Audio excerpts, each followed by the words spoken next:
जब कुंडलिनी की बात करते हैं ना तो राहु आपके मूलाधार चक्र के पास आ जाता है, यानी एक तरह से सोई हुई कुंडलिनी आती है। और सहस्त्रार चक्र के ऊपर की अवस्था केतु की आती है। यानी जितना आप केतु की तरफ बढ़ते हैं ना, राहु भी आपको सपोर्ट करता है। और जितना आप राहु की तरफ बढ़ते हैं, केतु आपको परेशानी देनी शुरू कर देता है।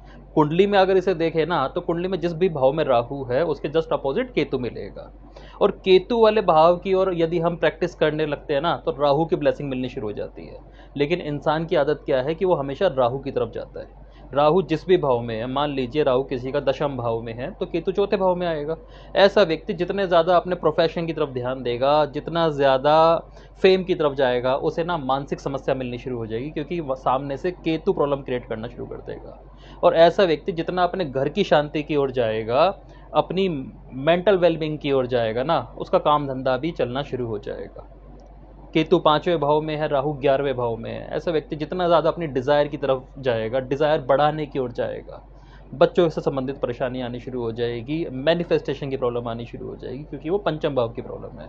और यदि अपनी क्रिएटिविटी पर जोर देगा, पंचम भाव से संबंधित चीज़ों पर जोर देगा, तो कहीं ना कहीं जो उसकी छोटी छोटी इच्छाएं हैं वो भी खुद पर खुद पूरी होनी शुरू हो जाएगी।